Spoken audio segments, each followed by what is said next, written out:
Tell no one what you're praying for. Florence's Law of the Sealed Lips. Florence Scovel Shinn taught that the words we speak and the desires we carry are sacred instruments, and that when we scatter them carelessly into unbelieving air, we drain them of their power. She taught that faith is a delicate and living thing, easily nourished, but also easily bruised, and that the greatest protection we can give our own unformed miracle is a quiet and guarded mouth. There is a moment in the 6th chapter of Matthew that has quietly changed more lives than almost any other verse in Scripture. It reads, "When thou prayest, enter into thy closet, and when thou hast shut thy door, pray to thy Father which is in secret, and thy Father which seeth in secret shall reward thee openly." Notice the shape of that promise. It is not a public reward for a public prayer. It is an open reward for a secret one. The closet is not a room made of wood. It is the inner chamber of your own consciousness, and the shut door is your sealed lips. When you learn to close that door, heaven itself begins to work on your behalf. And what was once hidden in faith is at last revealed in form. Let us seal this teaching in words now, an affirmation to plant it deep. Say it with me. My desires are sealed in silence. My faith is guarded from doubt, and my word is my wand. Again, my desires are sealed in silence. My faith is guarded from doubt, and my word is my wand. One more time. With feeling, my desires are sealed in silence. My faith is guarded from doubt, and my word is my wand. If that lands in your spirit even a little, type the word Amen in the comments right now. Just those 2 letters spoken as one word, Amen. Let it be your seal on this teaching before we go further. The first key is this: guard the door of your mouth before you guard anything else. Florence Scovel Shinn taught that every time we speak our desire aloud to someone who does not believe with us, we hand a piece of our faith over to be trampled. Think of the seed pressed into soil. The gardener does not dig it up every morning to show the neighbors. She trusts the dark earth to do its secret work. Your desire is a seed. Your consciousness is the soil. And idle talk is a spade that keeps disturbing what wants to grow undisturbed. So many good desires die, not because they were unworthy, but because they were exposed too soon to cold air and colder opinions. Someone tells a friend, "I am praying for a new position," and the friend, meaning no harm, says, "Oh, those things rarely come through so easily." And just like that, a small crack of doubt enters the one praying, and the word loses its wand-like power. This happens in ordinary kitchens and break rooms every single day. A woman mentions at lunch that she is believing for a healing, and her coworker, out of nervous habit, begins listing every person she has ever known whose healing did not come. A man tells his brother he is expecting a financial breakthrough, and his brother, without meaning any harm at all, reminds him of every past disappointment in the family, and something in the air changes. Something in the atmosphere grows heavy. Even a phone call to a parent can do this. A young man says, "I am believing for a much better apartment," and his mother, out of old habit and old worry, says, "Well, do not get your hopes up too high," and the son hangs up the phone feeling smaller than when he dialed it.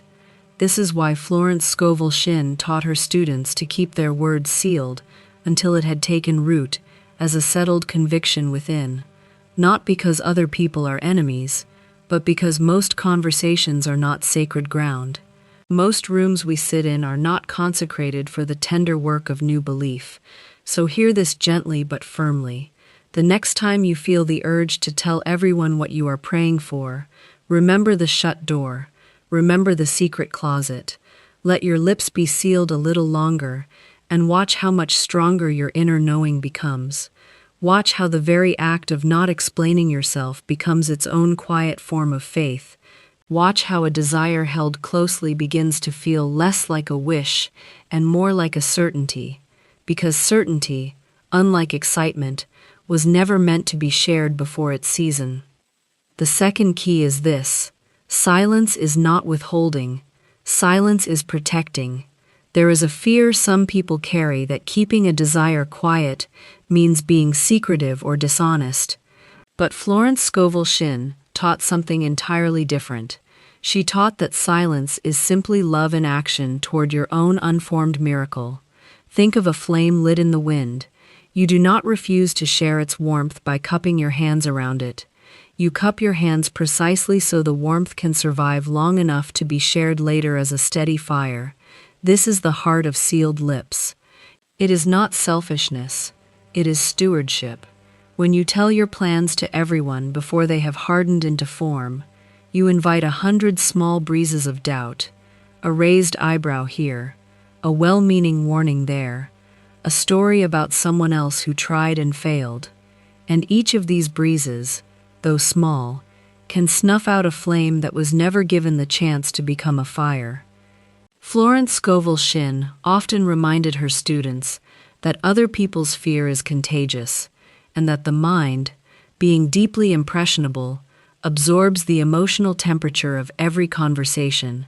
So if you sit across from someone whose whole life is built on scarcity and disappointment, and you hand them your fragile new hope, like a coal in an open palm, do not be surprised if it grows cold. This does not mean people are cruel. It simply means most people are not yet standing in the same state of consciousness you are cultivating, and a seed needs its own private season before it needs an audience. Consider the young couple quietly saving toward a home of their own. If they announce every dollar saved to relatives who themselves have struggled financially, they often receive a flood of cautionary tales instead of encouragement, not because their family does not love them, but because fear speaks the only language it knows. Or consider the artist who has finally decided to paint again after years of self-doubt. If she tells every old friend about this tender new beginning, she often receives a chorus of well-meaning but deflating questions. Will that really pay the bills? Are you sure you want to start that again at your age? And each question, however gently asked, chips away at the very flame she is trying to protect. And so the wise among us learn to smile, to nod, and to keep the sacred details tucked away in the sanctuary of their own hearts. This week, notice how many times you feel the urge to explain, to justify, to announce, and instead, practice holding it inward. Let your own peace become the proof. Let your own quiet certainty become the sermon nobody needed you to preach. Let your changed countenance, your steadier walk, your calmer voice, do the talking that words no longer need to do.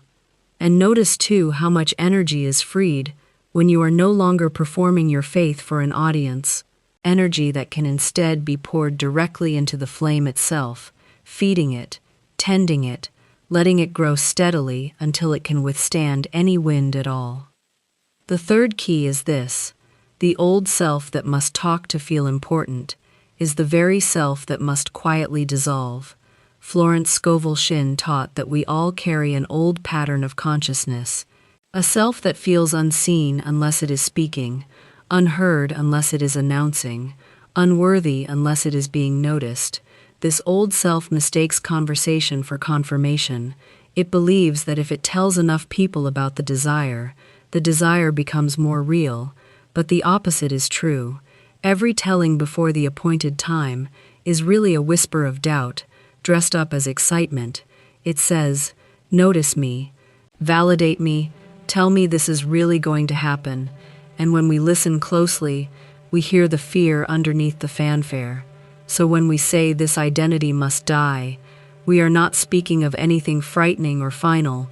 We are speaking only of a false and noisy self that has outlived its usefulness, dissolving quietly, so that the true self, the one who already knows, the one who does not need applause to believe, can step forward and take her rightful place.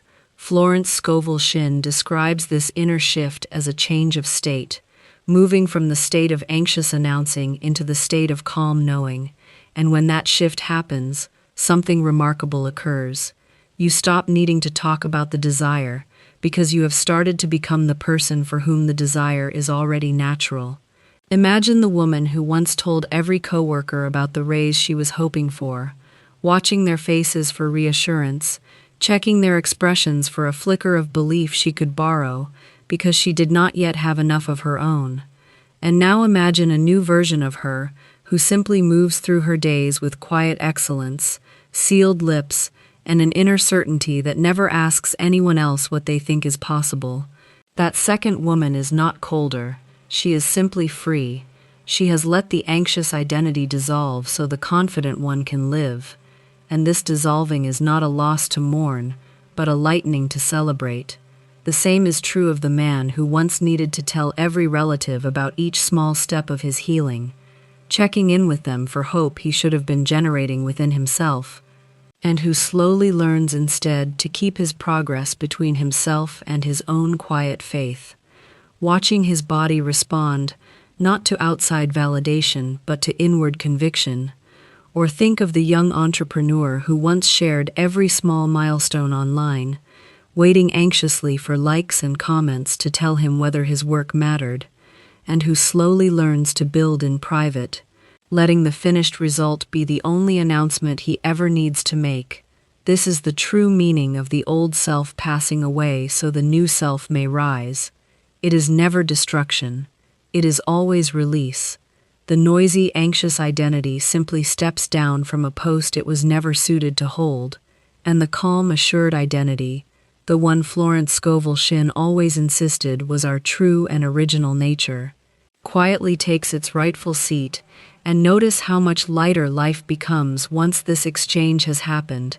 The constant need to check, to explain, to defend, simply falls away, and in its place comes a settled, quiet strength that no circumstance can easily disturb, because it was never built on the opinions of others in the first place. It was built, from the very beginning, on the unshakable knowing of the true self alone. Before we continue, if you would like more teaching in this same spirit, there is another channel called Divine Manifestation, quietly sharing these same principles in greater depth. You are warmly invited to seek it out when you have a moment. The fourth key is this: supply moves through hidden channels long before it appears in visible form. Florence Scovel Shinn taught that the substance of everything we desire already exists in what she called the universal supply. It is not manufactured by our announcement, it is simply directed by our faith, and faith, true faith, does its deepest work underground. Picture a river running beneath a field. From above, the field looks ordinary. Dry grass, plain soil, nothing remarkable. Yet beneath that unremarkable surface, water is moving steadily toward the roots of every plant that will one day rise. This is exactly how sealed prayer works. From the outside, your life may look unchanged for a season. You may still be driving the same car, living in the same apartment, doing the same work. And someone glancing at your circumstances might assume nothing is happening. But underneath, in the secret closet of your consciousness, the supply is already moving, the answer is already forming. This is precisely why Florence Scovel Shinn cautioned her students against what she called premature discussion. When we describe an unfinished manifestation to someone who cannot see beneath the surface, we invite them to judge only the visible field, and their doubt, however gently spoken, can create ripples that disturb the very channels we are trying to keep clear. Think of the man believing quietly for a new position while still going through the motions of an old job that no longer fits him. If he announces his hope too soon to skeptical coworkers, he often receives a flood of reasons why it will not work. Why the market is difficult, why people like him rarely get such breaks, and each reason, though spoken casually, lands in his consciousness like a stone thrown into still water, disturbing the very field where his good was quietly forming. Think also of the family quietly praying for a home in a particular neighborhood. If they mention the address to every relative before the papers are signed, they often hear a dozen reasons why that neighborhood is difficult, why the market there never favors buyers like them, why they should lower their expectations, and each comment, however casually offered, becomes another stone thrown into the still water of their forming supply. So let the field look ordinary if it must. Let people believe nothing is happening if they choose to. You know differently. You know that the river is moving. You know that supply is not created by explanation. It is released by conviction. And conviction, unlike excitement, does not need a witness. It needs only your continued, quiet, unwavering agreement with what you have asked for. This is why Florence Scovel Shinn so often spoke of praying in secret and paying no attention to appearances. Appearances are simply yesterday's beliefs still lingering on the surface, while today's faith is already at work beneath them. And here is a small but powerful practice she often gave her students. Whenever you feel the urge to check on the progress of your prayer by discussing it, instead quietly affirm within yourself that the unseen supply is already arranging itself on your behalf. Let that inward affirmation replace the outward conversation. And notice how much more settled your days become. Notice how the waiting itself grows peaceful instead of anxious, because you are no longer looking to others to confirm what your own faith has already declared true. And notice, too, how much quicker the answer seems to arrive once you stop feeding your attention into every doubtful voice around you. Because a river left undisturbed always finds its way to the surface in its own perfect time. The fifth key is this: every word you speak is a thread connecting you to the outcome you are weaving, and sealed lips keep that thread from being cut. Florence Scovel Shinn taught that speech is far more than communication, it is creation. She often said the word is the wand, and a wand, once waved carelessly in every direction, loses its focus and its force. Imagine a craftsman weaving a tapestry in a private room. If he stops every few minutes to fling open the door and show passers-by the unfinished threads, tangled and half-formed, most will not see the eventual beauty.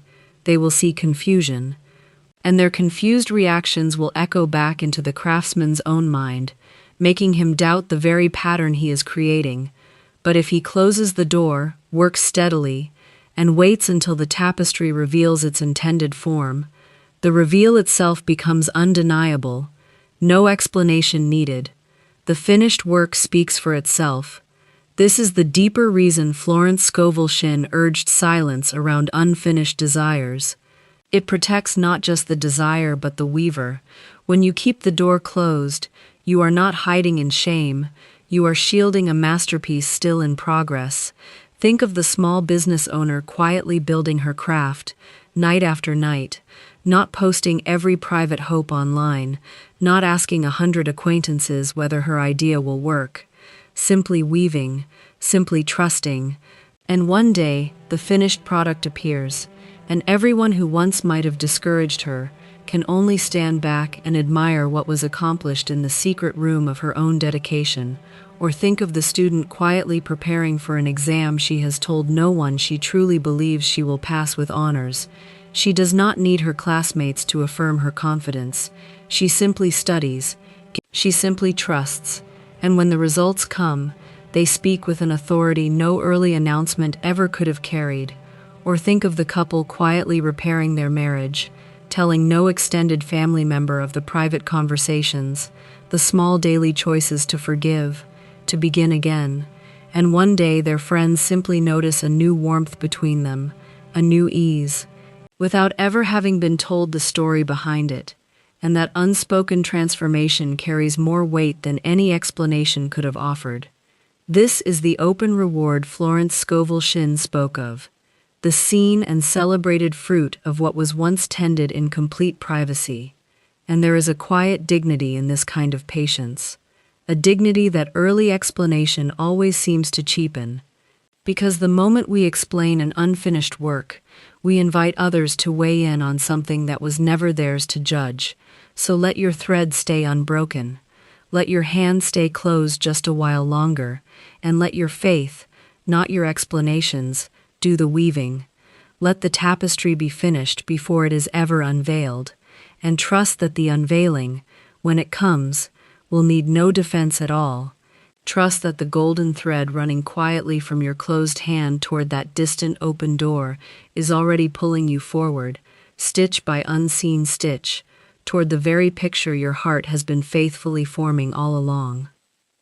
The sixth key is this: the deepest sealing of all is the sealing of your own self-concept. Florence Scovel Shinn taught that we are always, whether we realize it or not, living out of some inner picture of who we believe ourselves to be, and this self-concept is the true throne room, the place where every future circumstance is first decided, long before it appears in the outer world. Imagine a throne set inside a locked room, a golden crown resting quietly upon it, waiting.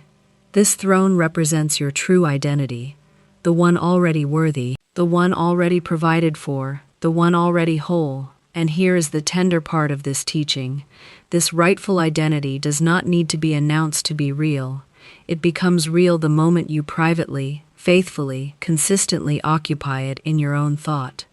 This is why Florence Scovel Shinn so often reminded her readers that the changes we long to see outwardly must first be settled quietly within. When you keep your self-concept sealed, you protect it from the countless small opinions of others who would try to hand you an older, smaller version of yourself, the friend who remembers who you used to be, the relative who still speaks to the anxious, struggling version of you, the inner voice that recalls old failures. None of these can dethrone the true self, so long as you keep the door of your identity shut against them. Think of the person who has quietly decided, in the secret room of their own heart, that they are now a person of abundance, a person of health, a person of peace. If they run to explain this new identity to every acquaintance who knew them in their smaller days, they often find themselves arguing for a version of themselves that others cannot yet see, and in arguing, they weaken their own conviction. But if they simply live it, simply carry it quietly, letting their actions and their calm confidence speak instead of their words, the old opinions of others lose their grip entirely, because there is nothing left for doubt to attach itself to. Think also of the man who once carried himself as someone always behind on his bills, always apologizing, always bracing for the next disappointment, and who quietly, privately, begins to see himself instead as someone provided for, someone capable, someone at peace with supply. If he tells his old drinking buddies about this new inner picture, they may laugh, or worse, they may remind him of every past failure. But if he simply carries the new identity quietly, letting his steadier choices and his calmer presence speak for themselves, within months the very same people who once doubted him begin treating him differently, without ever being told why, because the throne room had already changed, and the outer world was simply following the pattern that had first been settled within. And here is where the old teaching about identity dissolving returns with its full gentle meaning: the anxious self, the self that needed to explain, defend, and announce itself into existence. This self is not being punished when it fades, it is simply being released. Like a servant relieved of a duty it was never suited for, its work is done, and it may rest, while the true self, the one who was always seated on that quiet throne, steps forward to reign in its place.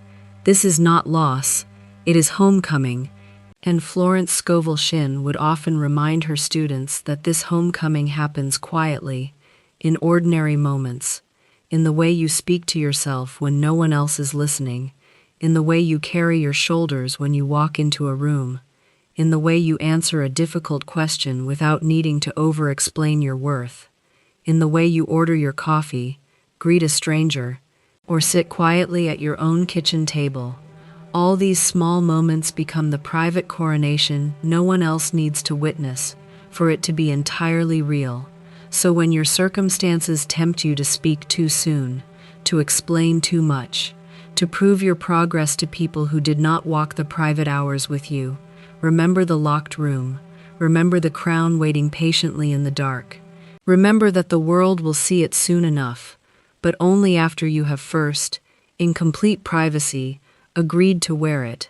And once you have agreed, truly agreed, in the silence of your own being. No explanation in the world will ever be as convincing as the quiet radiance of a person who already knows who they are. Here is the whole picture. Sealed lips protect a growing seed. Silence shields a fragile flame. The old anxious self quietly dissolves so the true self may live. Supply moves in hidden channels long before it is seen. Unbroken threads of faith weave a finished masterpiece, and a sealed self-concept lets you privately occupy the throne that was always yours. Each key builds upon the one before it. Each silence deepens the next miracle, and each closed door prepares an open reward. Let us return once more to the words that seal this teaching. Say them with me now. My desires are sealed in silence. My faith is guarded from doubt, and my word is my wand. Close the door gently behind you today. Trust the secret closet of your own consciousness, and let the reward, in its own perfect timing, be given openly.